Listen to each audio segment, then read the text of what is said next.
Hello everyone.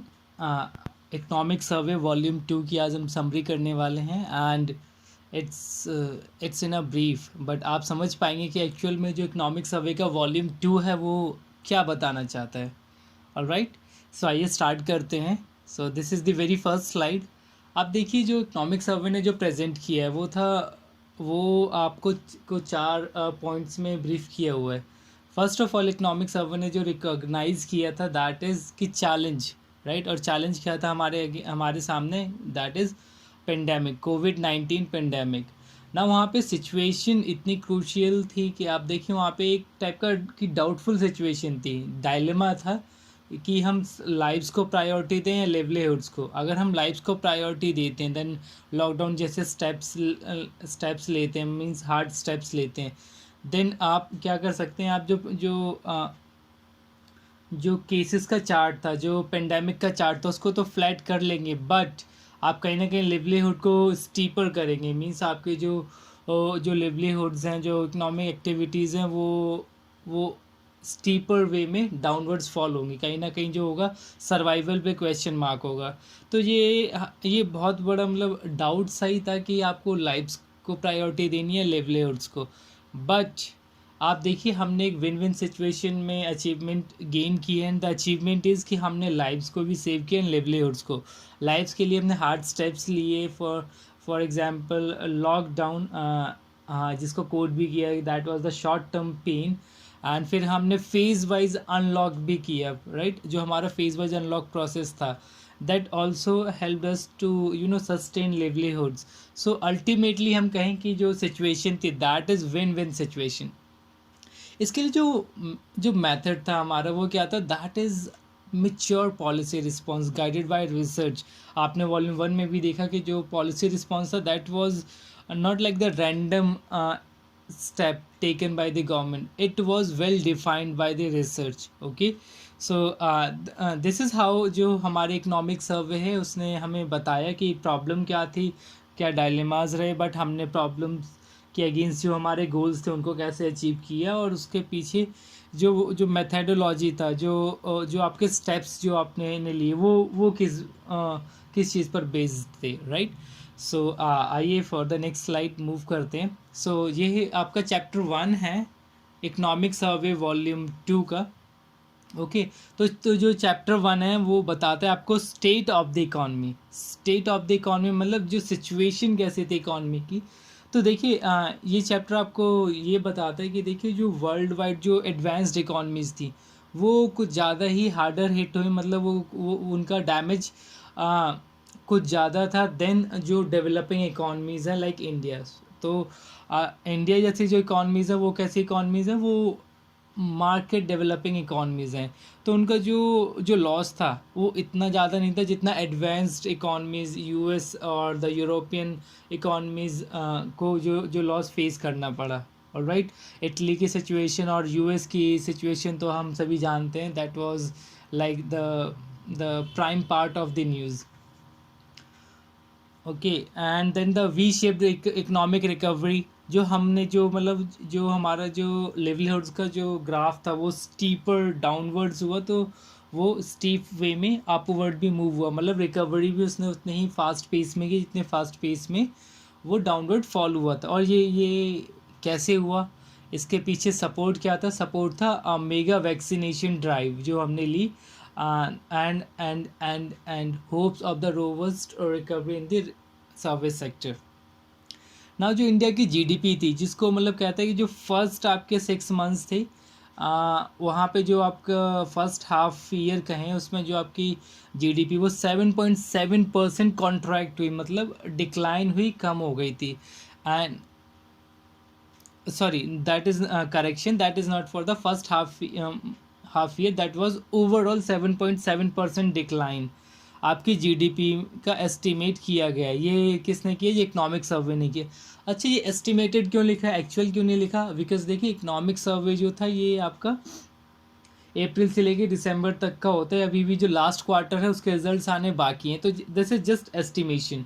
तो estimation कहता है कि जो आपका फर्स्ट हाफ था, जो फर्स्ट हाफ ईयर था, उसमें जो आपका डिक्लाइन था दैट वाज 15.7%, मीन्स नेगेटिव थे इतने परसेंट हमारी जीडीपी। और बट जो जो सेकेंड हाफ ईयर का जो फेज़ था वहाँ पे ओनली 0.1% का ही फॉल था। तो जब हम इसका ओवरऑल एवरेज किया तो हमने देखा कि जो एस्टिमेटेड जो हमारी जीडीपी कम हुई है that is 7.7% during the financial year of 2021।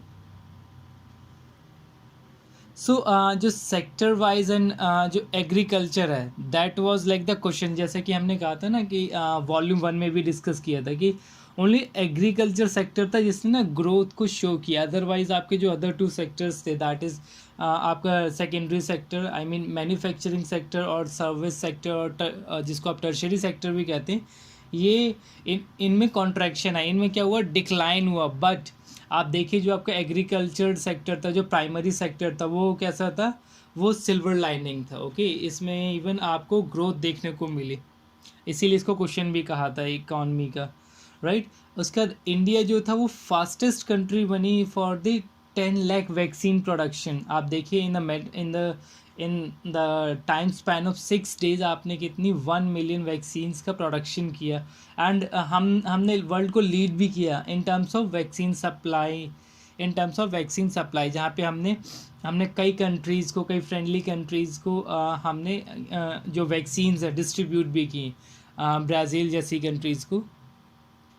Okay, now this is chapter 2. Chapter 2 is fiscal developments. Fiscal developments, it's all about that जो गवर्नमेंट के पास जो फंड्स हैं या जो गवर्नमेंट के पास सोर्सेज हैं, उन उन पर क्या उन सोर्सेज के साथ गवर्नमेंट ने कैसे परफॉर्म किया। तो देखिए एक्सपेंडिचर पॉलिसी जो 2021 की थी, वो क्या थी, वो बेसिकली क्या थी, उसका एम क्या था, उस एक्सपेंडिचर पॉलिसी मतलब जो गवर्नमेंट ने जो खर्चे किए, उस खर्चे का मेन फोकस क्या था, जो वल्नरेबल सेक्शन है, जो मतलब सेक्शन बहुत ज़्यादा वीक है या कमज़ोर है, राइट, उसको एम किया कि वो उसको मतलब प्रॉपरली सपोर्ट दिया, ठीक है। बट इतना ही नहीं, इसके अलावा क्या था, आपने देखा था ना, डिमांड साइड पुश किया हमने और कैपिटल एक्सपेंडिचर किए, हमने डिमांड को भी पुश किया bye expenditure, by the government expenditure, चाहे वो इंफ्रास्ट्रक्चर के ऊपर हो या जो डिमांड पॉलिसीज़ थी गवर्नमेंट की, उसके अकॉर्डिंग खर्चे किए हमने, जब हमारा लॉकडाउन धीरे धीरे फेज़ वाइज ख़त्म हुआ, राइट। और आप देखिए फिजिकल डेवलपमेंट में एक अचीवमेंट भी रही है, जो मंथली जीएसटी कलेक्शन था that was the all time high, जिसने 1 लाख करोड़ का मार्क जो था उसको क्रॉस किया। और ये कब हुआ, ये हुआ आपका दिसंबर 2020, जो आपका लास्ट ईयर का दिसंबर था 2020 का। इसमें जीएसटी कलेक्शन 1 लाख करोड़ से भी ज़्यादा हुई, जो कि हाईएस्ट रिकॉर्ड था जब से जीएसटी स्टार्ट हुआ है। तो ये कुछ फिजिकल डेवलपमेंट थी। आइए चैप्टर 3 देखते हैं। चैप्टर 3 बताता है एक्सटर्नल सेक्टर के बारे में। ओके, एक्सटर्नल सेक्टर बेसिकली हम बात कर रहे हैं किसकी, हमारे इकॉनमी के जो ट्रांजैक्शंस होती हैं, जो अफेयर्स हैं with rest of the world, with the globe. Okay, तो आप देखिए कि जो आप जब पेंडेमिक आए तो पेंडेमिक से क्या था, वर्ल्ड वाइड जो ट्रेड था वो बहुत ज़्यादा डैमेज हुआ, राइट। आपके जो ग्लोबल ट्रेड थे उसमें बहुत शार्प डिक्लाइन आई, मतलब डिमांड एकदम से ही एक ड्रास्टिक लेवल पे कम हो गई थी, राइट।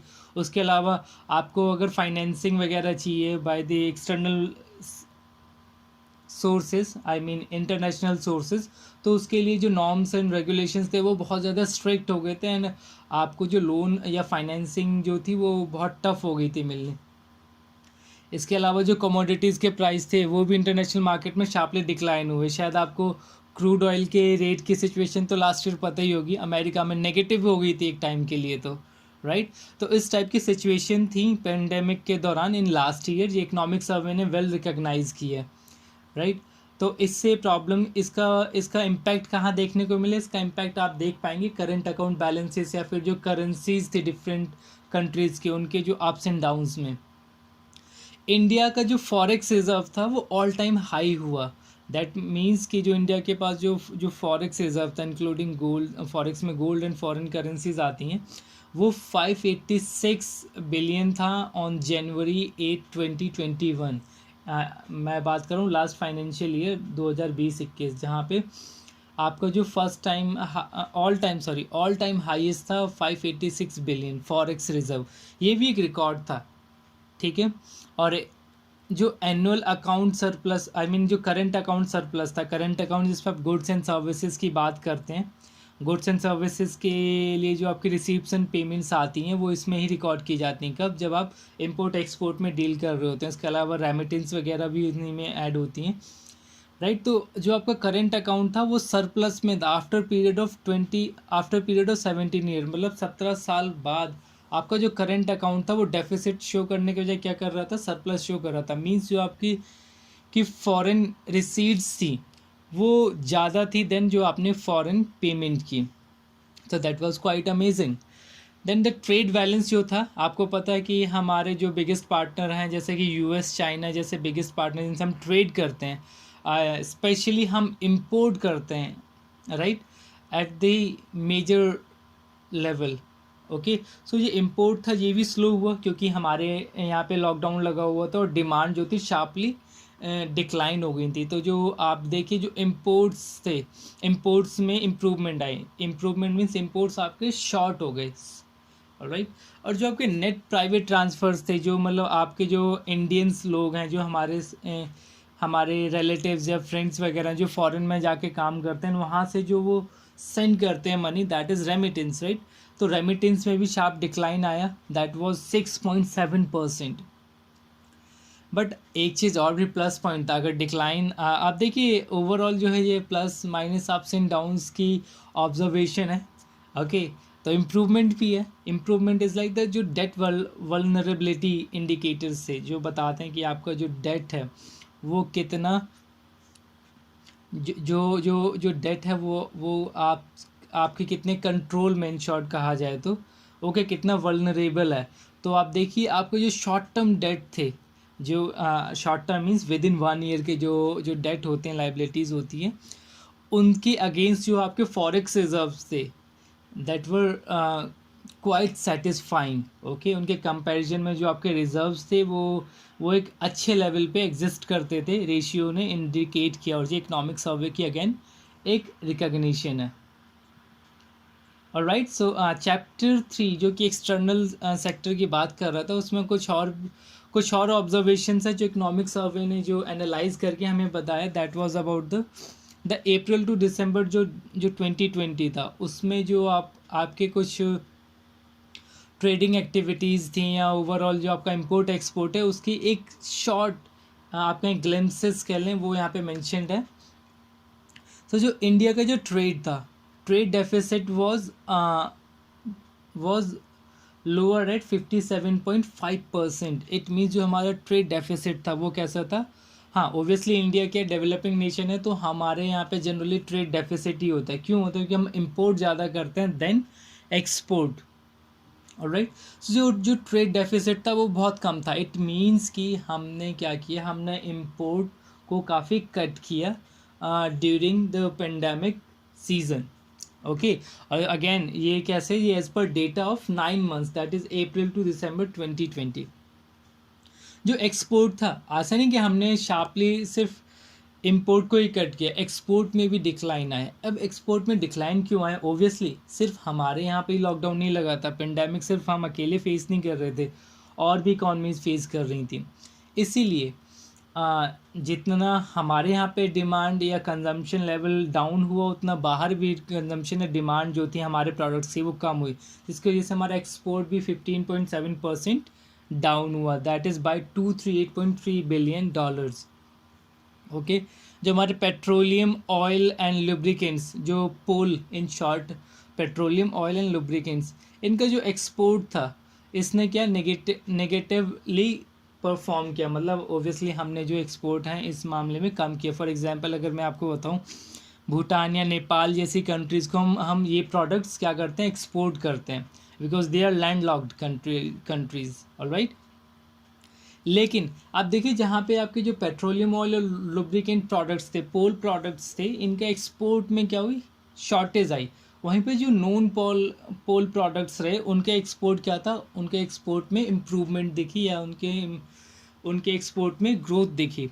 ऑलराइट, जो टोटल इम्पोर्ट था, ओबियसली इम्पोर्ट कट हुआ है, तभी हमारा ट्रेड डेफिसिट भी लो था। फर्स्ट लाइन जो लाइन थी उसने यही टैग करके बताया, राइट। जो डिक्लाइन हुआ that was 29%, 29.1% to be precise.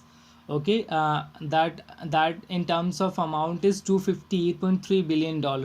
आपकी जो नेट सर्विस रिसीट्स हैं रिमेन स्टेबल, मीन्स इन पर कोई ज़्यादा इम्पैक्ट नहीं है।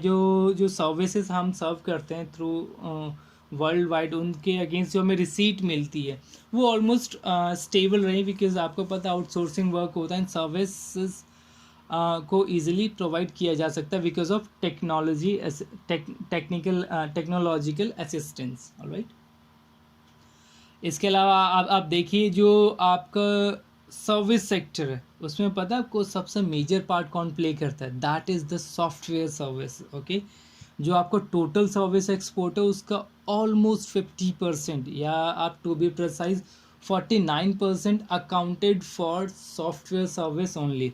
तो आप देखिए सॉफ्टवेयर सर्विसेज जो है इंडिया की कितनी वेल नोन है, and it's like pride of India in service sector. So that is all about the external sector of volume 2. Now chapter 4 discuss करता है monetary management and financial intermediation. Okay, तो chapter 4 आपको बताता है कि जो monetary management है और जो फाइनेंशियल इंटरमीडिएशन है उसके अकॉर्डिंग इकोनॉमिक सर्वे ने क्या ऑब्जर्व किया, और एक्चुअल में ऑब्जर्व नहीं, एक्चुअल क्या थे जो स्टेप्स हुए उन स्टेप्स की रिकॉर्डिंग, जो मतलब स्टेप्स लिए गए, ओके, उन in context of economy. Okay, वो सारे के सारे जो स्टेप्स हैं उनको रिकॉर्ड करता है इकोनॉमिक सर्वे, राइट। तो आइए देखते हैं क्या थे। देखिए जो मॉनेटरी पॉलिसीज़ थी वो देखिए कितनी ज़्यादा सॉफ्ट बनाई गई। ओवरऑल हमें क्या करना था, क्योंकि आप देखिए आपकी इकॉनमी सडनली लॉकडाउन में इन अ वर्स्ट मैनर डैमेज होती है, देन आपको उसको इम्प्रूव करना है, डिमांड क्रिएट करनी कहीं ना कहीं, राइट, या सप्लाई को भी सपोर्ट करना है। तो जब आप डिमांड की बात करते हैं मार्केट में डिमांड क्रिएट करने के लिए, then liquidity is very important for this creation. जो था रेपो रेट में कट आया कितना, 115 बेसिक पॉइंट्स सिंस मार्च 2020। आप देखिए कि 115 बेसिक पॉइंट्स थे, इतने परसेंट हमने रेपो रेट को क्या किया, कट किया, शॉर्ट किया, so that we can improve liquidity in the market. और जो नेक्स्ट पॉइंट है वो भी यही बताता है आपको कि जो 2020 और 2021 जो आपका फाइनेंशियल ईयर था, इसमें क्या थी, जो लिक्विडिटी थी because of many steps, whether they are of the fiscal or monetary। Okay, overall जो लिक्विडिटी थी वो सरप्लस में थी। मतलब आप देखिए क्योंकि डिमांड को इंक्रीज करने के लिए क्या था, मनी को मार्केट में सर्कुलेट करना इम्पॉर्टेंट था, तो मनी मार्केट में अवेलेबल थी, बट बिकॉज ऑफ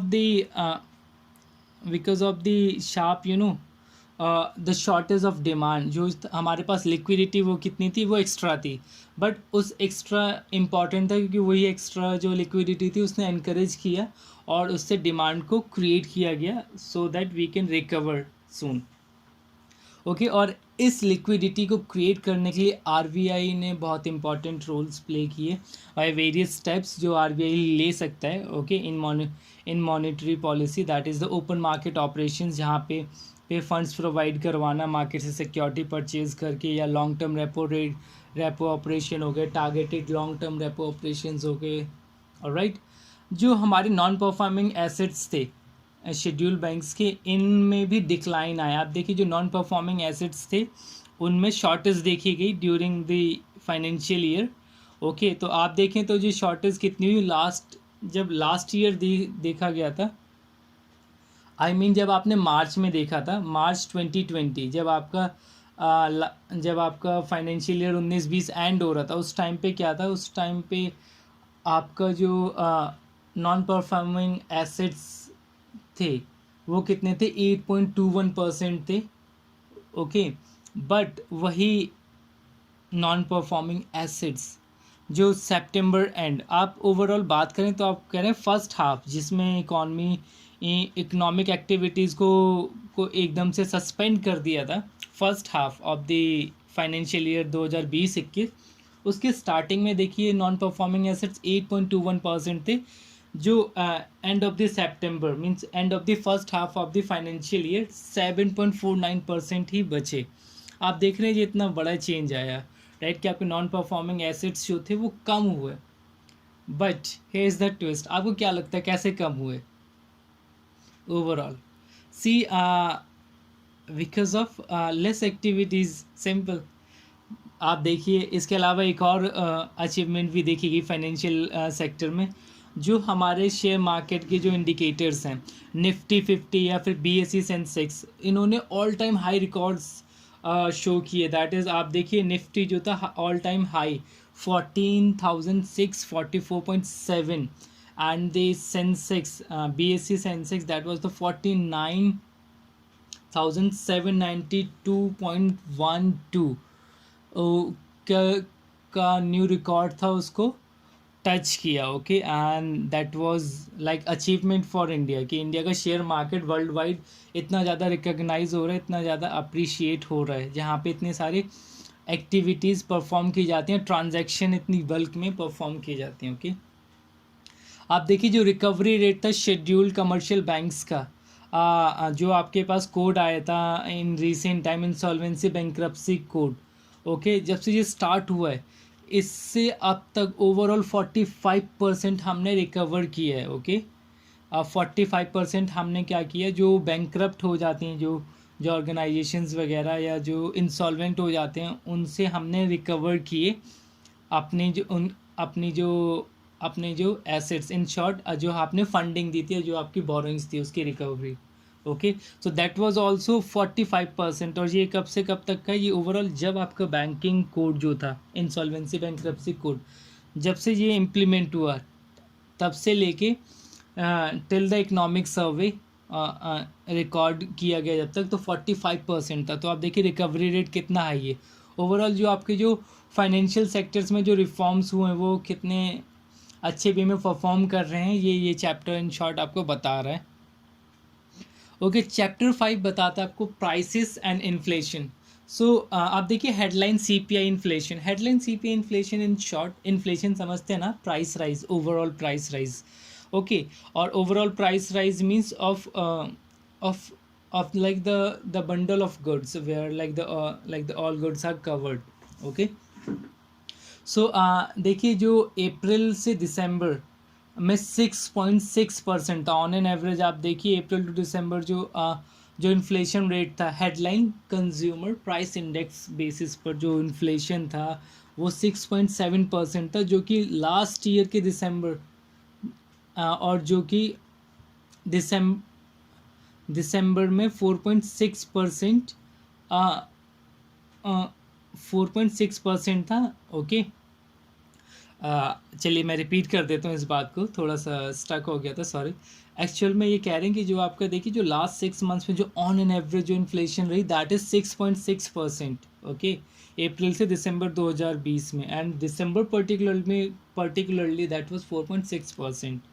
ओके, आप देखिए जो रूरल एरियाज़ की जो इन्फ्लेशन रेट होता है वो डिफरेंट होता है अर्बन एरिया के इन्फ्लेशन रेट से। बट जो आपका CPI इन्फ्लेशन था, कंज्यूमर प्राइस इंडेक्स के थ्रू जो इन्फ्लेशन हम काउंट करते हैं, CPI is a method, there are two main method, consumer price index and the wholesale price index. So consumer price index यहाँ पे हम रिटेल इन्फ्लेशन की बात करते हैं। ओके, जो रूरल इन्फ्लेशन था और जो अर्बन इन्फ्लेशन था उनमें कुछ खास डिफरेंस नहीं था, जो इनका डिफरेंस था वो काफ़ी कम था। ओके, हालांकि जनरली क्या होता है, जो अर्बन एरिया होते हैं वहाँ पे इन्फ्लेशन ज़्यादा देखने को मिलता है देन द रूरल, जनरली ऐसा देखा जाता है। इसका वाइस वर्सा भी हो सकता है।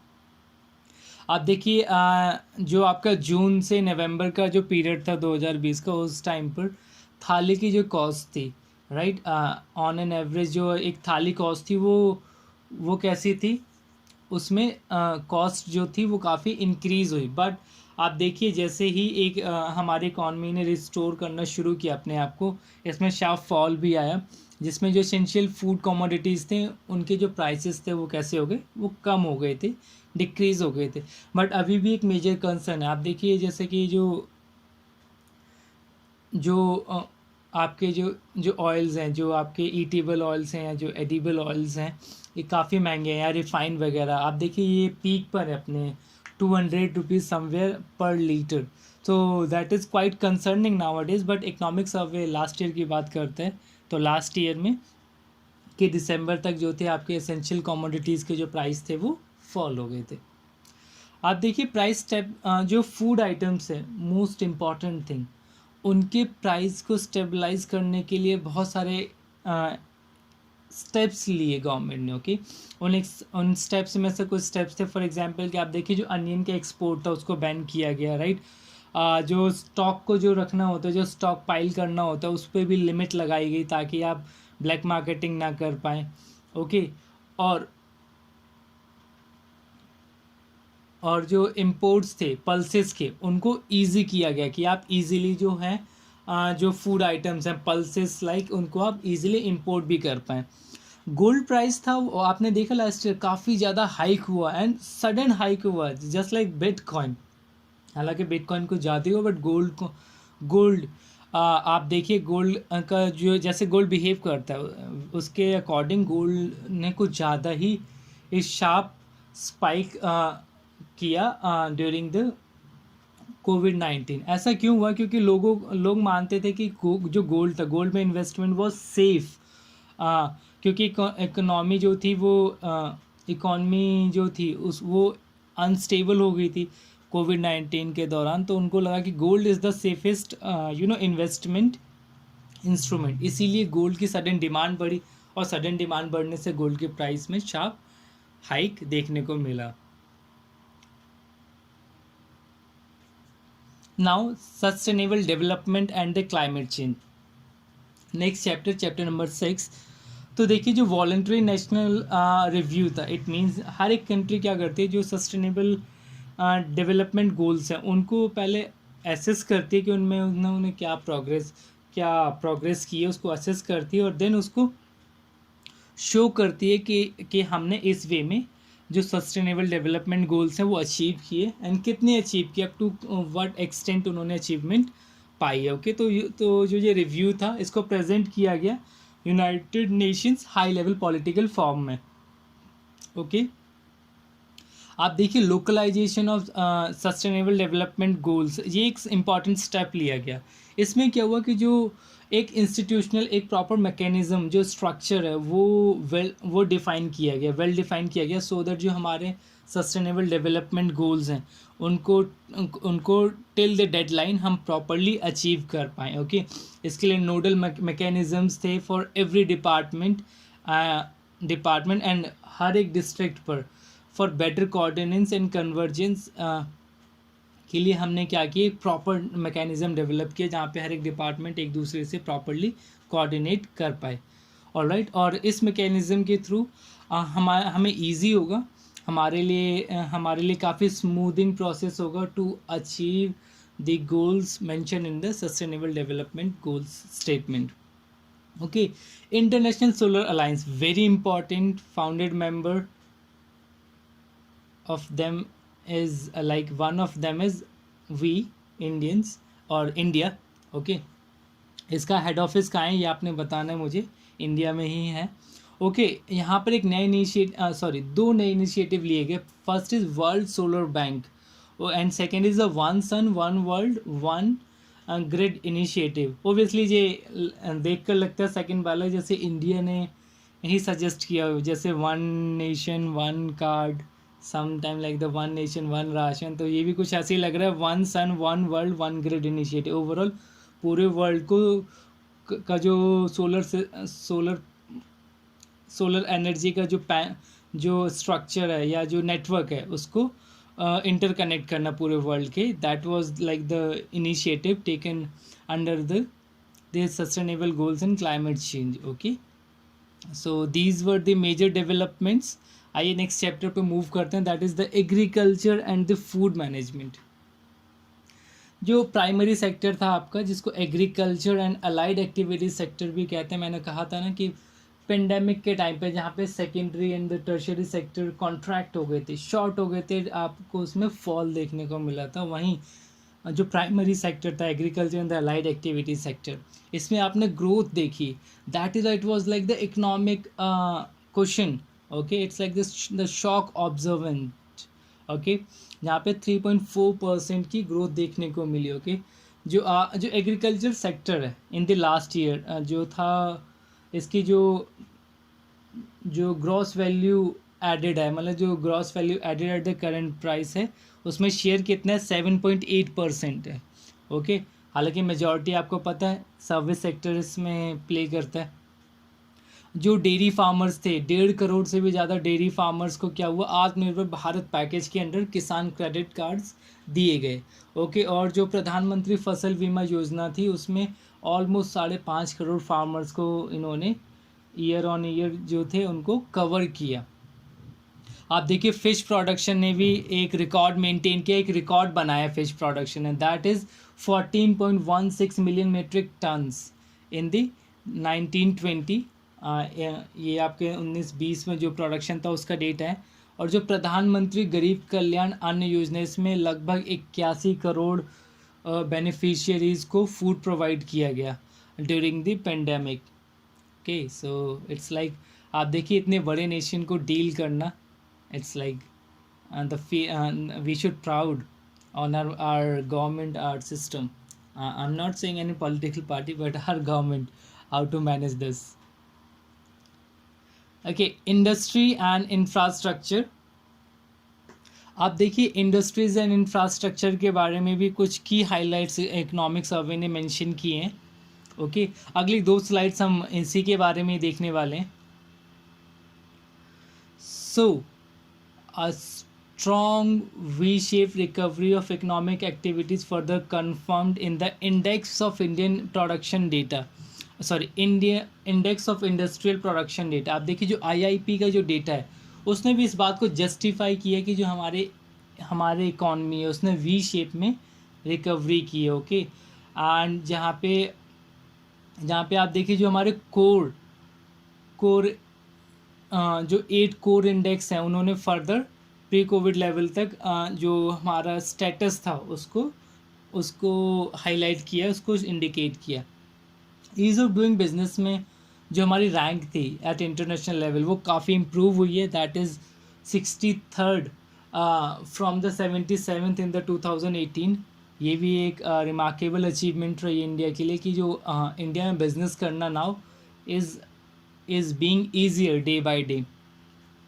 इसके बाद FDI इक्विटी इन्फ्लोज आप देखिए, जो हमारे यहाँ पे जो FDI थी वो भी काफ़ी ज़्यादा थी then the before pandemic financial year, जो कि आपका 19-20 का जो फाइनेंशियल ईयर था, आपके यहाँ पर ऑलमोस्ट $50 बिलियन की इक्विटी इन्फ्लो हुई, FDI आई। देन जो उससे भी प्रीवियस ईयर था बिफोर पेंडेमिक 19-20, उसमें कितनी थी, जस्ट 44.37 थी। सॉरी, मैंने थोड़ा सा एक ईयर चेंज कर दिया, एक्चुअली जो फाइनेंशियल ईयर 19-20 था उसमें आप देखिए आपका जो FDI इनफ्लो था that is 50 billion, then the 18-19 का जो फाइनेंशियल ईयर था उसके according, okay. The bulk of FDI equity flow is in the non manufacturing sector, okay. आप इन शॉर्ट अगर मैं आपको कहूँ तो ये बताते हैं आपको कि जो नॉन मैन्युफैक्चरिंग सेक्टर था, वहाँ पे FDI का फ़्लो हुआ। और आपको पता है मेजॉरिटी कहाँ पे, ऑलमोस्ट आप देखिए तो सिग्निफिकेंट जो चंक था वो सर्विस सेक्टर में ही आया ही है, ओके। क्योंकि जो सर्विस सेक्टर है वो बहुत ज़्यादा फ्लॉरिश कर रहा है इंडिया का, तो FDI वहाँ पर आ ही रही हैं, बहुत सारी आती हैं।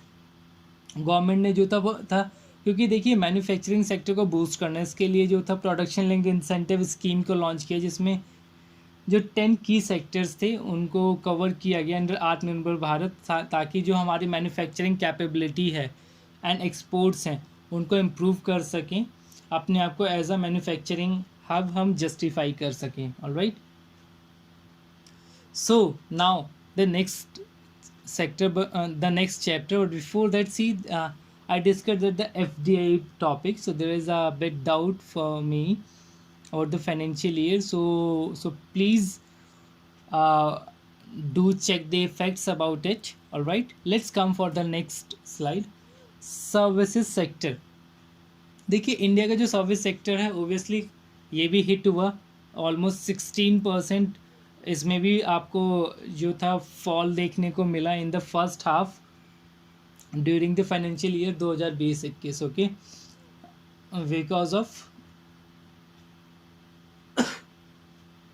because of lockdown, right? Because of lockdown and the contact intensive nature इसका था, इसके वजह से। ओके,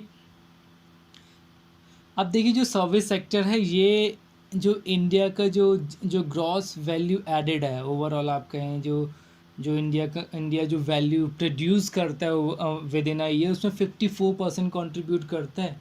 आपको पता है Indian economy is a service sector economy, क्योंकि मेजॉरिटी या जो leading sector that is the service sector, इसीलिए सबसे ज़्यादा समवेयर 80% जो FDI आती हैं इंडिया में वो सिर्फ सर्विस सेक्टर के लिए ही आती हैं।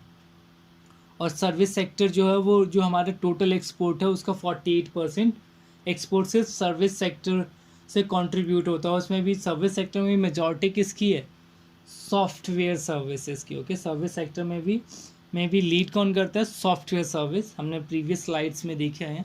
हालांकि सिर्फ इतना ही नहीं, इंडिया का जो स्पेस सेक्टर है वो भी बहुत अच्छे लेवल पे आप कहें तो परफॉर्म कर रहा है, एक्सपोनेंशियली परफॉर्म कर रहा है, ग्रो कर रहा है इन द पास्ट 6 डिकेड्स। ये ऑब्जर्व किया, क्योंकि आप देखिए इंडिया की जो स्पेस सेक्टर है ये एक रिलायबल सेक्टर माना जाता है। वेरियस कंट्रीज़ जो हैं वो अपने सैटेलाइट्स वगैरह लॉन्च करवाने के कॉन्ट्रैक्ट्स हमारे इंडियन जो इसरो जैसे ऑर्गेनाइजेशन है उनको प्रोवाइड करवाते हैं। ऑलराइट, और इसके अलावा आपको पता ही होगा मिशन शक्ति, अगर मैं गलत नहीं हूँ तो, जहाँ पे हमने क्या किया था, एंटी सैटेलाइट अपनी जो पावर है वर्ल्ड वाइड शो की थी। Now the chapter is showing about the social infrastructure, employment and the human development.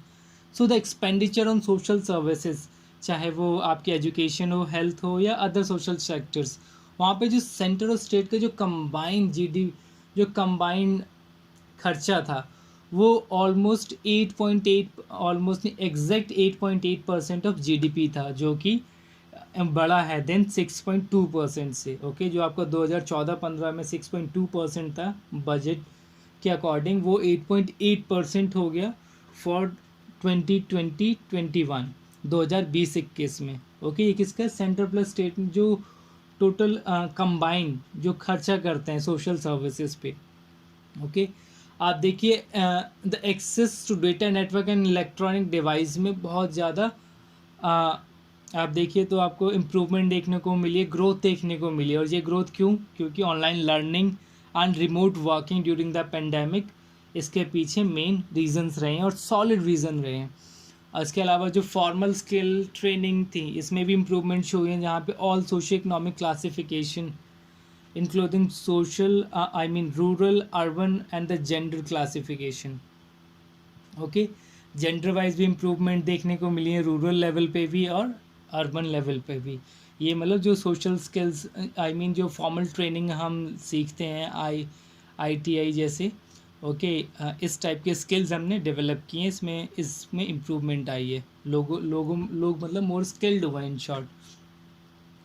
Next slide भी सेम लेसन्स के ऊपर, सेम चैप्टर के ऊपर है, जहाँ जो बताता है कि जो फीमेल्स जो हैं बहुत ज़्यादा टाइम स्पेंड करती हैं, बहुत ज़्यादा, अगेन मार्क माई वर्ड्स, बहुत ज़्यादा। ऐसे नहीं कि कंपैरेटिवली, कोई कंपैरिजन ही नहीं है। ओके, डिसप्रपोर्शनेटली फीमेल्स में बहुत ज़्यादा टाइम स्पेंड करती हैं for the domestic unpaid work.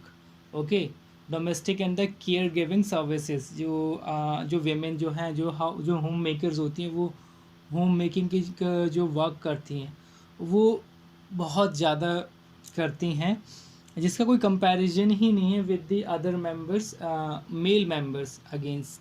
Okay, male members मतलब ऑलमोस्ट ना के बराबर ही कंट्रीब्यूट करते हैं, and this is the unpaid selfless service, right.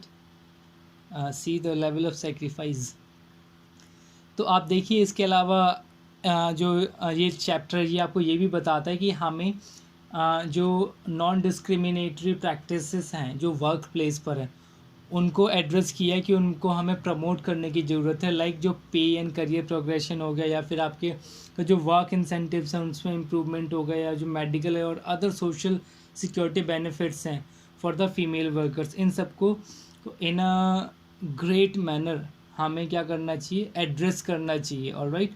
और जो आपका नेशनल फैमिली हेल्थ सर्वे 5 था उसका फेज़ 1 उसके रिजल्ट्स आ गए हैं। उसके रिजल्ट्स इकोनॉमिक सर्वे ने बताए हैं, जिसने बताया कि जो इम्यूनाइजेशन कवरेज हुई है, इम्यूनाइजेशन कवरेज मतलब जो जो इम्यूनिटी की बात हो रही है, जो इम्यूनिटी इम्प्रूव हुई है किस में, चिल्ड्रंस में, इंस्टीट्यूशनल बर्थ में, या इन्फेंट मोर्टेलिटी रेट, या फिर under 5 mortality rate in most of this selected states, वहाँ पे इम्प्रूवमेंट फाइंड की गई है। मतलब जो इम्यूनाइजेशन कवरेज है ओवरऑल देखा जाए तो उनका जो हेल्थ कवरेज है ओके उसमें इम्प्रूवमेंट देखी गई है, और इसको इकोनॉमिक सर्वे ने प्रॉपरली एड्रेस भी किया है। So this was all about the volume 2 friends. I hope you have learned in short for the economic survey volume 2. Thank you so much. Have a great day ahead.